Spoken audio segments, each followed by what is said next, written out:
คนอื่นซื้อรถมาเพื่อเพิ่มความสะดวกสบายแต่ค่อยเน้นเอามาเพิ่มความลำบากน่ะคือทุกมื้อนี้ค่อยต้องได้จ่ายค่างวดน่ะค่างวดรวมค่าบำรุงรักษาตัวนี้ก็ประมาณเดือนหนึ่ง6-7 ล้านประเด็นคือค่อยบ่ได้ใช้งานน่ะค่อยบ่จักสิเฮ็ดหยังแบบนี้เอามาไว้ซื่อๆเอาเงินที่ค่อยขายเครื่องออนไลน์ได้มาจ่ายค่างวดเพราะฉะนั้นค่อยจะหาเวียกให้มันหาเวียกแล้วมันสิมีเวียกหยังรถแบบนี้น่ะก็คือมีแต่รับแก้เครื่อง เพราะฉะนั้นสิได้รับแก้เครื่องเป็นทางการนะผู้ใดมีเวียกมีงานก็เอิ้นใช้บริการได้ลำบากหน่อยหนึ่งได้ยกได้ย่อเครื่องเพื่อว่า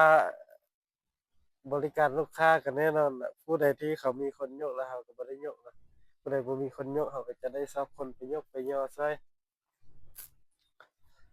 เอิ้นใช้บริการได้ในนครหลวงก็ได้เอาเวียกต่างแขวงก็ได้